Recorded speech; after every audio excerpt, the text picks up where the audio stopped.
Welcome to our channel. నేను యజ్ఞమూర్తి. మనందరికీ తెలిసిన విషయం, ఆల్మోస్ట్ 55 రోజుల నుంచి నడుస్తున్నటువంటి ఒక విషయం, మీడియాలో నిత్య టాపిక్గా ఉంటున్నటువంటి విషయం, రాజ్ తరుణ్ లావణ్య కుటుంబ కథా చిత్రం. సో అది నిజంగా కుటుంబమా కాదా అనే విషయాలు ఒక పక్క నడుస్తూ ఉండగానే ఆ కుటుంబ కథా చిత్రం కాస్త డ్రగ్స్ కథా చిత్రంగా మారినటువంటి వైనం చూస్తున్నాం. లేటెస్ట్గా ఇందులో ఒక మూడో వ్యక్తి మస్తాన్ సాయి అనే అతన్ని నిన్న గుంటూరులో పోలీసులు ఆ డ్రగ్స్ కేసులో అరెస్ట్ చేయటం, ఇదంతా కలకలం రేపింది. సో ఈ సందర్భంలోనే ఇదే కేసుకు సంబంధించి మీడియా ముందుకు వచ్చి లావణ్య గురించి మాట్లాడినటువంటి, ఆమెకు వ్యతిరేకంగా మాట్లాడినటువంటి ప్రీతి ఉదయ్ అనే వాళ్ళకి సంబంధించినటువంటి డ్రగ్స్ తీసుకుంటున్నటువంటి వీడియోలు ఇప్పుడు మీడియాలో బయటికి రావటం. సో ఇదంతా కూడా అసలు ఏం జరగబోతుంది, ఈ కేసు ఇన్ని మలుపులు తిరుగుతూ ఉంది, అసలు దీనికి అంతం ఎక్కడ, చివరికి ఇందులో ఎవరెవరు దోషులుగా తేలుతారు, ఎవరు నిర్దోషిగా తేలుతారు అనేది చాలా ఆసక్తికరంగా మారినటువంటి ఈ వైనం. దీని మీద సో మన సీనియర్ జర్నలిస్ట్ అలాగే విశ్లేషకులు భరద్వాజ్ గారు ఏమందరో తెలుసుకుందాం. నమస్కారం సార్. నమస్తే అండి. సో ఇది మనం చూస్తూ ఉన్నాము. సో అంటే అనేక రోజుకు ఒక కొత్త విషయం బయటకు వస్తూ ఈ కేసు అనేది అంటే ఒక వాళ్ళిద్దరి యొక్క పర్సనల్ ఒక అంటే గొడవతో మొదలైంది. నాకు రాజ్ తరుణ్ నాకు ఇవ్వండి అని చెప్పేసి ఆమె డిమాండ్ చేయటం ద్వారా మొదలైనటువంటి ఈ వివాదం అలా ప్రతిరోజు ఏదో ఒక అంశంతో కొత్త అంశాలన్నీ కొత్త మనుషులు బయటకు వస్తూ ఇందులో సో ఇప్పుడు మస్తాన్ సాయి అరెస్ట్ దాకా వచ్చింది. లేటెస్ట్గా ఇందులో మళ్ళీ ప్రీతి అనే అమ్మాయి, ఉదయ్ అనే అతను, వీళ్ళు డ్రగ్స్ తీసుకుంటున్నటువంటి వీడియోస్ సర్క్యులేట్ అవుతూ ఉన్నాయి. సో అంటే అతనే షూట్ చేశాడు అనేది ఇప్పుడు అతను ఫోన్ నుంచి బయటకు వచ్చినటువంటి వీడియోస్ అవి. కాదు, ఇది యాక్చువల్గా లావణ్య లీక్ చేసిందని చెప్పి ఇంకొక వర్షన్ కూడా ఉంది. రకరకాలు ఉన్నాయండి. అయితే లావణ్య, కాకపోతే ఇది మస్తాన్ సాయి ఫోన్ నుంచి బయటకు వచ్చాయి అనేది మాత్రం చెప్తున్నారు. అంటే ఇక్కడ మస్తాన్ సాయి ఫోన్ నుంచి బయటకు రావడానికి ఎక్కువ అవకాశం ఉంది. ఎందుకంటే మస్తాన్ సాయి అనే అతను గుంటూరుకు చెందినవాడని ఆల్రెడీ ఎస్టాబ్లిష్ అయిపోయిన ఫ్యాక్ట్ అది. అవును. అతని మీద ఒక కంప్లైంట్ ఇచ్చింది ఎంఐ పట్టాభిపురం పోలీస్ స్టేషన్లో. అవును, లావణ్య. అవును. సో ఇతను ఎవరు అంటే రావి రామ్మోహన్ రావు గారి అబ్బాయి. ఆ రావి రామ్మోహన్ రావు గుంటూరు నగరం పాలెం అని ఉంటుంది, అక్కడ ఒక దర్గా ఉంది. ఆ దర్గాకి ధర్మకర్తగా ఉన్నాడు ఆయన. ఓకే. ఆయన కుమారుడు ఇతను డ్రగ్ పెడలర్. అంటే ఆ ప్రాంతంలో ఒక ప్రముఖమైనటువంటి పేరు నోన్ ఫేసే. ఓకే. నోన్ ఫ్యామిలీనే. ఓకే. నోన్ ఫ్యామిలీ నుంచి వచ్చాడు. అతని చెల్లెలి వివాహానికి ఎంఐని తీసుకెళ్ళాడు. అతను తీసుకెళ్ళి అక్కడ ఒక హోటల్లో పెట్టాడు. ఆ హోటల్ నుంచి బయటకు రాలేదు అమ్మాయి, అక్కడే ఉంది. పెళ్లికి వెళ్ళటం అది ఏం జరగలేదు, అక్కడే ఏదో గొడవ జరిగింది వాళ్ళిద్దరి మధ్య. ఆ గొడవ నేపథ్యంలో ఆవిడ పట్టాపురంలో కేసు పెట్టింది. అది ఒక వ్యవహారం, అది అందరికీ తెలిసిన గొడవే. యాక్చువల్గా ఒక పక్క అటు పెళ్లి వేడుక జరిగింది, ఇవన్నీ జరుగుతూ ఉంటే ఇంకో పక్క ఈ కేసు నడిచింది. ఫైనల్గా వీళ్ళు హైదరాబాద్ వచ్చేసారు. వచ్చేసిన తర్వాత ఇదే విల్లాలో, ఇప్పుడు ఏ విల్లాలో అయితే రాజ్ తరుణ్ ఉంటున్నాడో అదే విల్లాలో వీళ్ళిద్దరూ ఘర్షణ పడుతూ ఉండగా, మస్తాన్ సాయి లావణ్య ఘర్షణ పడుతూ ఉండగా తాను వెళ్ళి విడదీసినట్టుగా రాజ్ తరుణ్ చాలా ఎర్లీ డేస్లోనే అడ్మిట్ చేశాడు, చెప్పాడు ప్రపంచానికి. సో వీళ్ళ ముగ్గురి మధ్య ఒక కథ నడుస్తోంది. అదే లావణ్య, మస్తాన్ సాయి, రాజ్ తరుణ్ ఒక ట్రయాంగిల్ స్టోరీ ఉంది, ఒక ట్రయాంగులర్ స్టోరీ నడుస్తోంది. అయితే ఈ ప్రీతి ఉదయ్ వీళ్ళు అతని కస్టమర్లు, మస్తాన్ సాయి కస్టమర్లు. వాళ్ళు ఇతన్ని థ్రెటన్ చేస్తున్నట్టుగా కూడా మెసేజ్లు ఉన్నాయి దానిలో. ఇప్పుడు ఆ ఫోన్లో నుంచి వీడియోస్ బయటకు వచ్చాయని ఎందుకు అంటున్నాం అంటే, దాంతో పాటు వాట్సాప్ చాటింగ్ కూడా బయటకు వచ్చింది. ఈ వాట్సాప్ చాట్ అతని ఫోన్లో నుంచి బయటకు వచ్చింది. దానిలో ఈ ప్రీతి అనే ఆవిడ చాలా క్లియర్గా, నాకు డ్రగ్స్ ఇమ్మీడియట్గా సరఫరా చేయకపోతే నీకున్న అన్ని లింకులు నేను ఓపెన్గా రోడ్డు మీద పెట్టేస్తాను, మొత్తం లిస్టు బయట పెడతాను, ఎవరెవరు డ్రగ్స్ వ్యవహారంలో ఉన్నారో మొత్తం చెప్పేస్తానని బెదిరించి చాట్ చేసింది ఇతనితో. ఓకే. సో అది జనరల్గానే ఒక హిస్టరిక్ కండిషన్స్లో ఉంటారు ఈ డ్రగ్స్ తీసుకున్నప్పుడు చేసేవాడు. ఆ ధోరణిలో ఆవిడ ఆ మెసేజ్లు పెట్టినట్టుగా మనకు అర్థమవుతుంది. ఆ మెసేజ్లు చూస్తేనే వాళ్ళ టెండెన్సీ అర్థమవుతుంది. అదే తను ఆమె అడ్మిట్ చేసింది, తనంతట తాను నేను డ్రగ్స్ తీసుకున్నా, నాకు లావణ్య అలవాటు చేసింది, రీహాబిలిటేషన్ సెంటర్ కూడా వెళ్ళొచ్చానని కూడా ఆమె చెప్పింది. సో వీళ్ళందరూ ఒక ఈ డ్రగ్స్లో ఉన్నటువంటి ఒక గ్యాంగ్ అనుకుందాం. డ్రగ్ లింక్లు ఉన్నాయి వీళ్ళ మధ్య. అంటే వీళ్ళకి కన్జ్యూమర్లుగా మొదలై నెమ్మదిగా పెడ్లర్లుగా మారిపోతున్నటువంటి ఒక సందర్భం ఉంది. ఈ క్రమంలోనే లావణ్య కూడా ఈ బిజినెస్ చేసింది అనివార్యంగా. ఇతను చేస్తున్నాడు. ఇప్పుడు ఇతను గుంటూరు, కృష్ణా జిల్లా ఈ ప్రాంతాల్లో కూడా ఇతనికి కస్టమర్స్ ఉన్నారని, వారికి సరఫరా చేయటం కోసం వెళ్ళిన క్రమంలో అరెస్ట్ అయ్యాడు అనేది కూడా ఒక స్టోరీ నడుస్తుంది, ఇప్పుడు ఎస్టాబ్లిష్ అయింది. దీంతో ఇప్పుడు ఏపీ పోలీసులు అలర్ట్ అయిపోయారు. అలర్ట్ అయిపోయి అక్కడ ఎక్కడెక్కడ లింకులు ఉన్నాయి, ఇతనికి ఎవరన్నా పెడ్లర్స్ ఉన్నారా, అక్కడ ఏజెంట్స్ ఉన్నారా అని. ఇప్పటిదాకా ఒక బిలీఫ్ ఉండేది ప్రపంచంలో, అదేంటంటే నైజీరియన్స్ మాత్రమే డ్రగ్స్ సరఫరా చేస్తారు అని. ఇక్కడ అది కాదు, ఇక్కడ సన్ ఆఫ్ ది సాయిల్, ఈ భూమిపుత్రులే ఈ కార్యక్రమం చేస్తున్నారు అనేది మనకి ఇప్పుడు ఈ కేసు ద్వారా బయటకు వచ్చేసింది. బయటకు వచ్చింది, వీళ్ళే వ్యాపారాలు చేస్తున్నారు, వీళ్ళే కన్జ్యూమ్ చేస్తారు. అది అనివార్యంగా మారిపోతుంది. ఆ సర్కిల్లోకి వెళ్ళిపోతారు వీళ్ళు. ఈ వెళ్ళిపోయిన క్రమంలో ఈ వీడియోలు ఎందుకు తీసేటంటే వాళ్ళని థ్రెటన్ చేయటం కోసం అయి ఉండొచ్చు. అవును, రేపు ఎప్పుడైనా ఉపయోగపడతాయి అనే ఉద్దేశంతోనే చేశాడు. ఆ మెట్ల మీద విన్యాసాలు అవును ఇవన్నీ షూట్ చేశాడు. అలాగే వాళ్ళు డ్రగ్స్ తీసుకున్న తర్వాత ఉండేటువంటి కొన్ని భంగిమలు కూడా ఇతను షూట్ చేశాడు. అవును, షూట్ చేస్తే తన దగ్గర పెట్టుకున్నాడు. జస్ట్ కేవలం థ్రెట్ చేయటం కోసమే స్టోర్ చేశాడు అతను. అవి బయటకు వచ్చినాయి ఇప్పుడు. అవును, ఇప్పుడు లావణ్య లీక్ చేయటం అనేది కాదు, అదే అంటే అతని ఫోన్ నుంచి ఈమె తను తీసుకుంది, డౌన్లోడ్ చేసుకొని పెట్టుకుంది అని ఒక వర్షన్ వినిపిస్తూ ఉంది. ఎప్పుడో చేసుకుని ఉండొచ్చు, వాళ్ళిద్దరు రిలేషన్లో ఉన్నారు కాబట్టి ఆ చొరవతో చేసి ఉండొచ్చు. కానీ ఈ అరెస్ట్ తర్వాత బయటకు వచ్చిన కథనాలు ఇవన్నీ కూడా. ఎందుకంటే పోలీసులు అనేవాళ్ళు అసలు ఆయన ఫోన్ని సీజ్ చేయడం జరగలేదు, పోలీసులు ఇవన్నీ బయట పెట్టడం జరగలేదు అని అంటున్నారు. అదొక కథనం. వాట్సాప్ చాట్ బయటకు వచ్చింది. వాట్సాప్ చాట్ అదే అవును, వాట్సాప్ చాట్ బయటకు వచ్చింది అంటేనే అది వాళ్ళ కస్టడీలో ఉన్నట్టుగానే మనం అర్థం చేసుకోవాల్సి ఉంటుంది. అంటే మరి పోలీసులు నిజంగానే దాన్ని లీక్ చేస్తారంటారు? అట్లా బయటకు వచ్చేసింది కదా. ఇప్పుడు మనకి ఇక్కడ హైదరాబాద్లో ఒక ప్రొడ్యూసర్ డ్రగ్స్ అమ్ముతున్నాడని చెప్పి పట్టుకున్నారు ఈ మధ్య కాలంలోనే. అవును, అతని కాల్ డేటా బయటకు వదిలేరుగా పోలీసులు. అతనికి దేనికోసమో ఫోన్లు చేసినటువంటి సినిమా వాళ్ళ పేర్లు కూడా టీవీ ఛానల్స్ లో స్క్రాల్ అయిపోయినాయి. అవును, ఆ రోజుల్లో మన అది పెద్ద యాక్ట్రెసెస్, అవును చాలా మంది నోన్ యాక్ట్రెసెస్ పేర్లన్నీ. అంటే ఆయన ఎవరైతే కాల్స్ ఉన్నాయో ఆయన ఎవరైతే సేవ్ చేసి పెట్టుకున్నాడో, సేవ్ కూడా కాదండి, కాల్ డేటా జనరల్ గా ఆయనకు ఆ టైంలో ఫోన్ చేసినటువంటి వాళ్ళందరి పేర్లు వచ్చి, అవును, వాళ్ళు డ్రగ్ కన్జ్యూమర్లుగా బయటకు వచ్చేసారు. అవును, దాంతో వాళ్ళందరూ గగ్గోలు పెట్టారు. ఇదేమిటి, మేము రకరకాల పనుల మీద, ఇప్పుడు అతని దగ్గర నుంచి వాళ్ళకి రావాల్సిన డబ్బులు ఉండొచ్చు, అవును, ఇతర లావాదేవీలు ఉండొచ్చు, ఉండదు, కేవలం అది ఒక్కటే కాదుగా. సో అలా ఎలా ఓపెన్ చేస్తారు మీరు అని చెప్పి గొడవ పడ్డారు. అదే పద్ధతిలో ఇది కూడా బయటకు వచ్చి ఉండొచ్చు. ఓకే, పోలీసులు అన్ని గోప్యంగా ఉంచుతారు అని అనుకోవడానికి ఆస్కారం లేదు. కూడా కొంత అవును లీకులు ఉంటాయి. ఆ లీకుల్లో నుంచి ఇవి బయటకు వస్తాయి, అవి ఇష్యూస్ అవుతాయి. అదే ఇది ఒక గందరగోళం ఉంది. అది లావణ్య నుంచి బయటకు వచ్చిందా, ఇతని నుంచి బయటకు వచ్చిందా అనేది పక్కన పెట్టేస్తాయి. అదే కంటెంట్ అయితే మార్కెట్లో ప్రస్తుతం సర్క్యులేషన్ లో ఉంది. వాళ్ళ మధ్య ఘర్షణలు ఉన్నాయి, స్నేహము ఉంది. అదే ప్రతి ఒక్కరూ అవతల వాళ్ళని కంట్రోల్లోకి తీసుకోవడానికి కావలసిన ఎక్విప్మెంట్ అంతా దగ్గర పెట్టుకున్నారు ప్రతి ఒక్కరు. అవును, ఎవరికి వాళ్ళు. అంటే ఒక విచిత్రమైన క్రైమ్ వరల్డ్లో తిరుగుతున్నారు వీళ్ళు. ఈ స్నేహాలే ప్రమాదకరంగా మారతాయి, ఇవి హత్యలకు కూడా దారితీసేటువంటి పరిస్థితికి వెళ్తాయి. వీళ్ళ మూడు ఎలా స్వింగ్ అవుతుందో చెప్పలేము. అనుక్షణం స్వింగ్ అయ్యేటువంటి మూడ్స్లో ఉంటారు వీళ్ళు. చాలా ప్రమాదకరమైనటువంటి పరిస్థితుల్లో ఉన్నారు వీళ్ళు. సో ఇతని కండిషన్ ఇప్పుడు మస్తాన్ సాయి మస్తాన్ రావు అంటున్నారు అసలు పేరు రావి.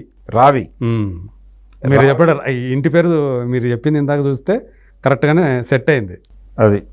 సో అది కండిషను.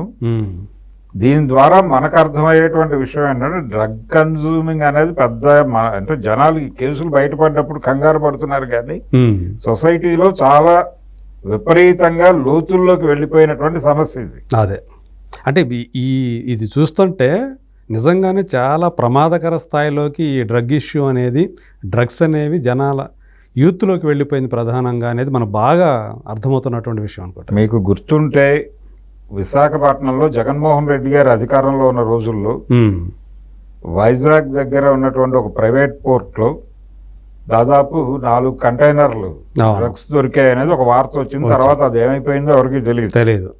చంద్రబాబు నాయుడు గారు సీఎం అయిన తర్వాత, కూటమి ప్రభుత్వం ఏర్పడిన తర్వాత కాకినాడ పోర్ట్లో 4 కంటైనర్లే మళ్ళీ సేమ్ నెంబర్ డ్రగ్స్ దొరికినాయని చెప్పి వార్త వచ్చింది. దాని ఫాలో అప్ లేదు. ఓకే, ఎక్కడికి వెళ్తున్నాయి డ్రగ్స్ అన్ని దొరుకుతున్నాయనే వార్త వస్తుంది. తర్వాత ఇక్కడ మీకు ఫిలిం నగర్లో కూడా అరెస్టులైన వాళ్ళు ఎవరికి ఆ కేసులు ఫాలో అప్ ఏమిటో తెలియట్లే. అవును, ఏ కేసు ఏం జరుగుతోందో ఎవరికి తెలియదు. సడన్గా ఇప్పుడు ఆ పూరి జగన్నాథ్ని వాళ్ళని అరెస్టులు చేసినటువంటి case one fine morning court వీళ్ళందరి మీద ఏ రకమైన ఆధారాలు లేవని చెప్పి నిర్దోషులు అని చెప్పేసి క్లీన్ చిట్ ఇచ్చేసారు, పంపించేసింది. అవును. సో ఆ వార్త బయటకు వచ్చింది. అంతకు ముందు వరకు వీళ్ళందరూ డ్రగ్ కన్జ్యూమర్లుగానే ప్రపంచం అంతా రిజిస్టర్ చేసుకుంది కదా. అవును, ఇది ఈ డ్రగ్స్ కేసులో ఒక రకమైనటువంటి మిత్ని ప్రపంచంలో పంపు చేయడానికి ట్రై చేస్తున్నారు. వాంటెడ్ గానే జరుగుతోంది. ఓకే, డ్రగ్స్ అనేవి చాలా సిగరెట్లు తాగినంత ఈజీగా దొరుకుతున్నాయి అవి అనేది వాస్తవం. ఇప్పుడు ఈ 8 కంటైనర్ల డ్రగ్స్ సర్క్యులేషన్ లో ఉన్నాయి. డ్రగ్ సర్క్యులేషన్ వెనకాల ఈ పెడలర్స్ వీళ్ళు కాదు, పొలిటికల్ లీడర్స్ సపోర్ట్ లేకుండా ఇది జరిగే అవకాశం లేదు. అంత స్థాయిలో జరిగే అంత కంటైనర్లు వచ్చే అంత సీన్ ఉండదు మామూలుగా వాళ్ళు లేకపోతే. లోకల్ పొలిటీషియన్స్ సపోర్ట్ లేకుండా డ్రగ్ సర్క్యులేషన్ అనేది జరిగే ఛాన్సెస్ లేవు. ఓకే, కానీ వీళ్ళు ఏ నెరేటివ్ ప్రమోట్ చేస్తున్నారు? వాంటెడ్గా డ్రగ్స్ అనేవి నైజీరియన్స్ మాత్రమే సరఫరా చేస్తారు, డ్రగ్స్ కన్జ్యూమ్ చేసేది కేవలం ఫిలిం నగర్ వాళ్ళే, సినిమా వాళ్ళు మాత్రమే డ్రగ్స్ తీసుకుంటారు అన్నట్టుగా ప్రొజెక్ట్ చేస్తారు. ఈ నేరేటివ్ని ప్రపంచం ముందు పెట్టి దీని వెనకాల దీని మీద రాజకీయ నాయకుల వ్యాపారం ఉంది. ఓకే, సో దాని మీద ఫోకస్ పెట్టాలి ప్రపంచం. ఎలా వస్తున్నాయి డ్రగ్స్? ఇప్పుడు ఇక్కడ రాడిసన్ పబ్ లో డ్రగ్స్ దొరికినాయి. ఆ రోజు అంటే ఈ దాడి జరిగినప్పుడు కూడా దానిలో 150 మంది ఉంటే 150 మంది ఎవరికి తెలియదు. 3-4 పేర్లు వస్తాయి బయటికి. ఆ 3-4 పేర్లు కూడా సినిమా వాళ్ళవే. అవును, సినిమా వాళ్ళ పిల్లల పేర్లు మాత్రమే బయటకు వస్తాయి. మిగిలిన వాళ్ళు ఎవరికి తెలియదు. అందులో పోలీస్ ఆఫీసర్స్ పిల్లలు ఉండొచ్చు, ఐఏఎస్ ఆఫీసర్ల పిల్లలు ఉండొచ్చు, సెక్రటేరియట్ ఉద్యోగులు కూడా ఉండొచ్చు. అక్కడ సెక్రటేరియట్లో అది ఆంధ్ర కావచ్చు, తెలంగాణ కావచ్చు, ప్రభుత్వ ఉద్యోగుల్లో కూడా ఒత్తిడిలో పనిచేస్తున్న వాళ్ళు చాలా మంది ఉంటారు కదా. అవును, వాళ్ళు కూడా ఒత్తిడిలోంచి బయటపడటం కోసమే డ్రగ్ కన్జ్యూమర్లుగా మారుతారు అనేది ఒక అంచనా ఉంది. సో ఆ ఏరియాలో ఘర్షణ ఉన్నవారు, ఆ ఏరియాలో ఒత్తిడి ఉన్న వాళ్ళు కూడా డ్రగ్స్ తీసుకోవచ్చు కదా, ఛాన్స్ ఉంది. కానీ ఎందుకు ఫిలిం నగర్ మాత్రమే డ్రగ్స్ తీసుకుంటుంది అన్నట్టు ఈ డిపార్ట్మెంట్ కూడా అదే ఎందుకు ప్రొజెక్ట్ చేస్తుంది? ఈ వ్యాపారం చేసుకోవడానికి ఇబ్బంది లేకుండా చేసుకోవడానికి ఈ నేరేటివ్ని అదే డంప్ చేస్తున్నారు ప్రజల బుర్రల్లో, ఇంజెక్ట్ చేస్తారు. డ్రగ్స్ ఎవరు తీసుకుంటారు? ఏకవాక్య తీర్మానం లేకపోతే 1 మార్కు ప్రశ్న అంటే ఫిలిం నగర్ అని రాసేయాలి. సినిమా వాళ్ళు మాత్రమే డ్రగ్స్ కన్జ్యూమ్ చేయును. అలాగే డ్రగ్స్ ఎవరు సరఫరా చేస్తారంటే నైజీరియన్స్ చేస్తారు. ఇది నేరేటివ్. ఇప్పుడు ఇది అన్ని తప్పని ప్రూవ్ అవుతున్నాయి నెమ్మదిగా ఈ గొడవలో. ఇప్పుడు ఈ రావి మస్తాన్ రావు అనే అతను, ఈ సాయి మస్తాన్ రావు అనే కుర్రాడు తను సరఫరా చేస్తున్నాడు, వీళ్ళు చాలా పెద్ద సంఖ్యలోనే చేస్తున్నారు అనేది కూడా బయటకు వచ్చేసింది. హైదరాబాద్ లో ఇతనికి చాలా లింకులు ఉన్నాయి దానికి సంబంధించి. అంటే ఇక్కడ సరుకు తీసుకుని అతను తీసుకెళ్ళి అక్కడ డెలివరీ చేస్తున్నాడు. ఈ బిజినెస్ లోనే ఆవిడ కూడా ఉంది. నిజానికి వాళ్ళు చెల్లెలి పెళ్లి ఆ వివాహం కోసం వెళ్ళాము, హోటల్ రూమ్ తీసుకున్నాము, దాదాపు 1 వీక్ ఉన్నాము అని చెప్పారు అప్పుడు. అవును. మేబీ నా అనుమానం నిజమైతే నిజానికి ఈ బిజినెస్లో భాగంగానే వెళ్ళుండొచ్చు వాళ్ళు ఓకే. ఇద్దరు. ఇవన్నీ ఎందుకు ఇలా బయటకు వస్తాయి అంటే ఈ కేసు ఇప్పుడు బయటకు రావడం, దీంతో లావణ్యం లింక్ చేసి ఆల్రెడీ ఎస్టాబ్లిష్డ్ ఫ్యాక్ట్ అది. ఆల్రెడీ అమ్మాయి డ్రగ్ కన్జ్యూమ్ చేస్తుంది, లేకపోతే అమ్మాయి అమ్ముతుంది అనేది ఆల్రెడీ ఎస్టాబ్లిష్ అయిపోయి ఉంది. ఇప్పుడు కొత్తగా ఇతను అరెస్టు ద్వారా ఆ అమ్మాయిని ఏదో ఎక్స్పోజ్ చేసేది ఏమీ లేదు, అదే అంతా ఓపెన్గానే ఉంది విషయం. కానీ ఇప్పుడు మళ్ళీ రాజ్ తరుణ్ యాక్టివ్ అవుతాడు. రాజ్ తరుణ్ యాక్టివ్ అవుతాడు, అతని ఫ్రెండ్ శేఖర్ భాష యాక్టివ్ అవుతాడు. ఇప్పుడు మళ్ళీ మీడియా ముందుకు వస్తాడు, ఆయన అటాక్ చేస్తాడు. అంటే ఏం జరుగుతోంది ఈ టోటల్ గొడవలో అంటే ఒక ప్రాపర్టీ తాలూకా గొడవ ఏదో ఉంది వీళ్ళ మధ్య. అంటే వీళ్ళు 7 సంవత్సరాలు కలిసి ఉన్నారు కదా, 11 ఏళ్ళని అమ్మాయి అంటోంది, 7 ఏళ్ళని ఇతను అంటున్నాడు రాజ్ తరుణ్. అదే 7 ఏళ్లకి కన్ఫైన్ అవుదాం మనం. అంటే 2002 నుంచి లేదు అనేది అక్కడ అవుతోంది.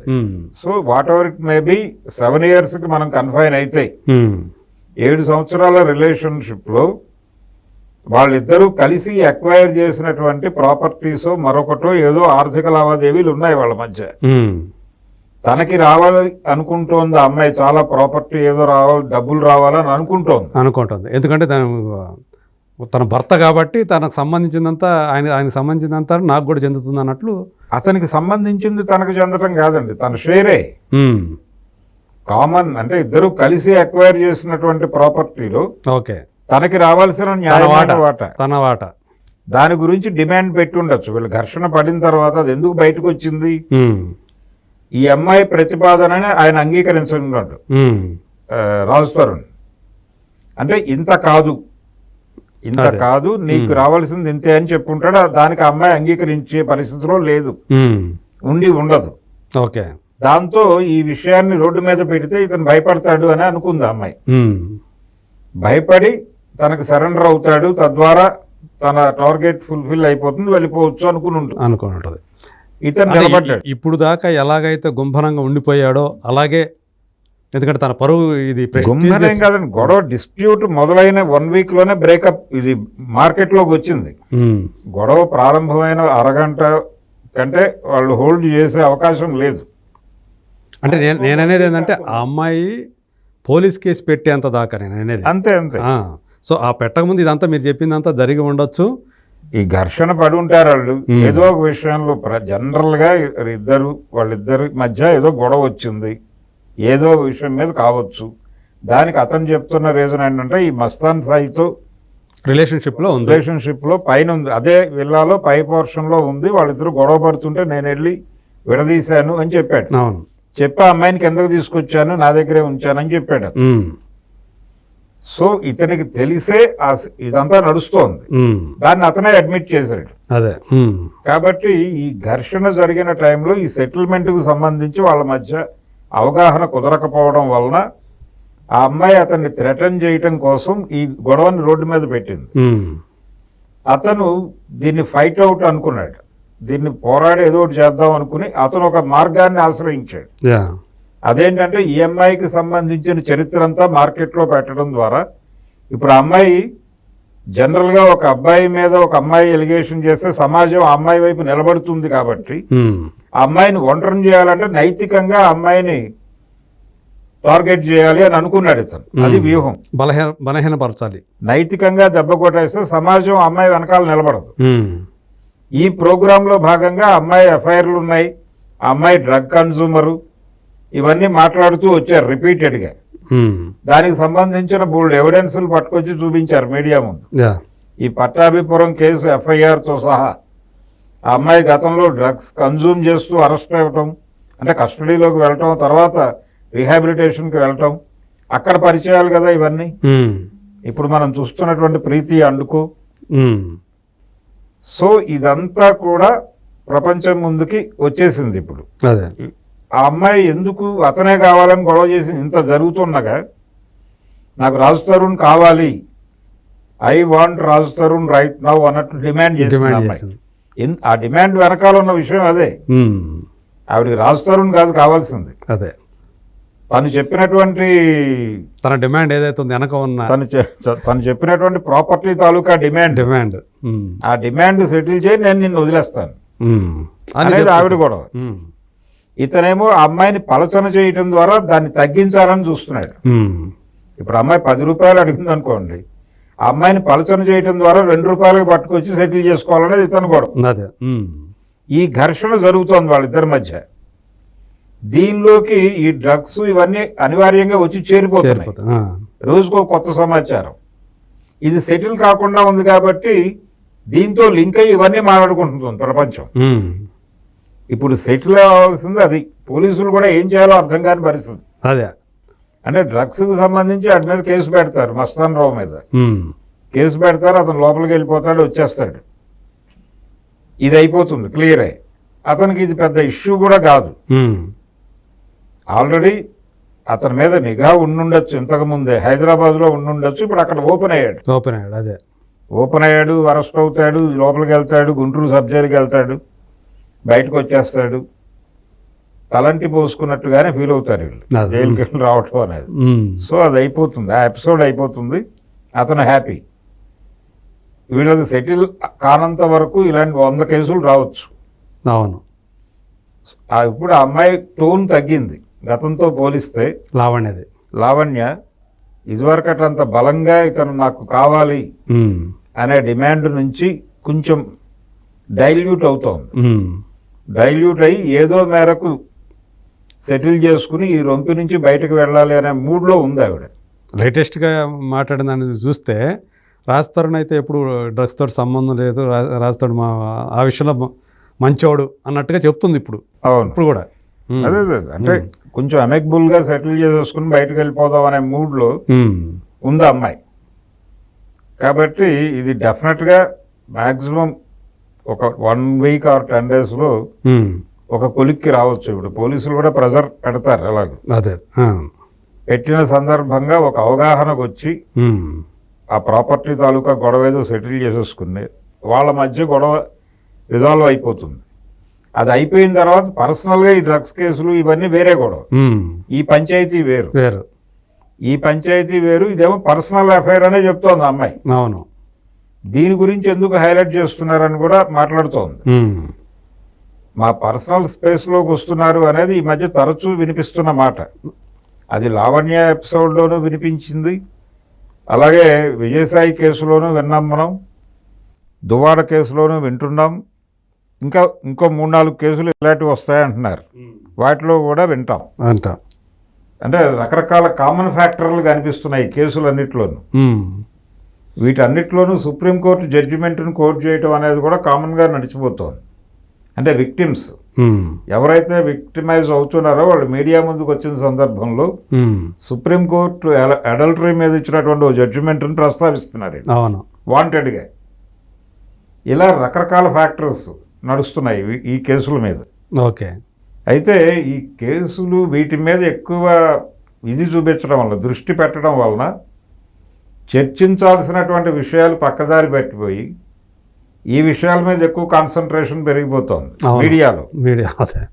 అంటే చాలా జరిగినాయి ఈ మధ్య. వరల్డ్ బ్యాంక్ నుంచి ప్రతినిధి బృందం ఆంధ్రప్రదేశ్ సందర్శించి అమరావతి 40,000 కోట్లు అని చెప్పి వీళ్ళు ప్రతిపాదన చేసి, వాళ్ళు ఆల్రెడీ ఆర్థిక మంత్రి ప్రతిపాదించిన 15,000 కోట్లు ముందు ఇచ్చినా చాలు అని వీళ్ళు చెప్పి విజన్ 2050 అని చెప్పి ఒక సిద్ధాంతం చేసి చంద్రబాబు గారు కొత్త పారిశ్రామిక విధానం అని చెప్పి ఇన్ని జరుగుతున్నాయి అక్కడ. దాని గురించి ఎక్కడా చర్చ లేదు. అదేం పట్టట్లేదు, ఎవరికేం పట్టట్లేదు. ఆయన కొత్తగా ప్రకటించినటువంటి పారిశ్రామిక విధానంలో నీతి ఆయోగ్ ఇవన్నీ ప్రాపర్గా ఇంప్లిమెంట్ జరగాలి అనటం చూస్తే ఆయన కేంద్ర ప్రభుత్వానికి చాలా భారీగా సరెండర్ అయ్యాడు చంద్రబాబు అనేది అర్థమవుతుంది. వీటి మీద ఏ టీవీ ఛానల్లోనూ డిస్కషన్ లేదు, మొత్తం తీసేసి ఇవే నడుపుతున్నారు అందరూ.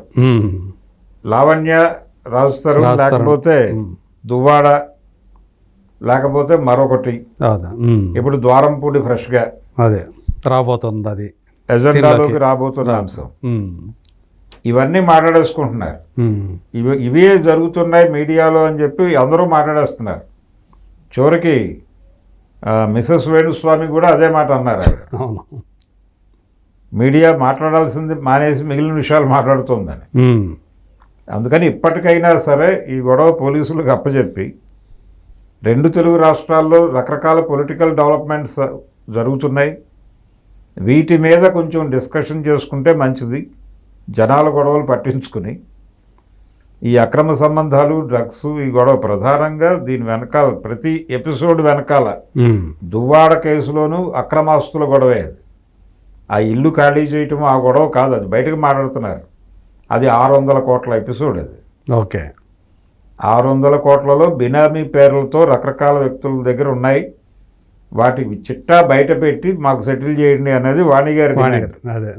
అందులో కొన్ని ప్రాపర్టీస్ ఆవిడ పేరుతో ఉన్నాయి, మాధురి పేరుతో ఉన్నాయని కూడా ఒక క్లైమ్ ఉంది. ఓకే. ఆల్రెడీ రాసేసారని. సో అదొక ఆస్తి గొడవ. ఇక్కడ లావణ్యది ఒక ఆస్తి గొడవ. ఈ అక్రమ సంబంధాలకు సంబంధించిన ప్రతి కేసు వెనకాల ఆస్తి వివాదం మాత్రమే ఉంది. అదే. సో ఇవన్నీ సెటిల్ అవ్వాలి. ఈ గందరగోళం మధ్య చాలా డ్రామాలు నడిచిపోతున్నాయి. అదే. ఓకే. అది మస్తాన్ సాయి అరెస్టు వెనకాల జరుగుతున్న విషయం అయితే ఇది.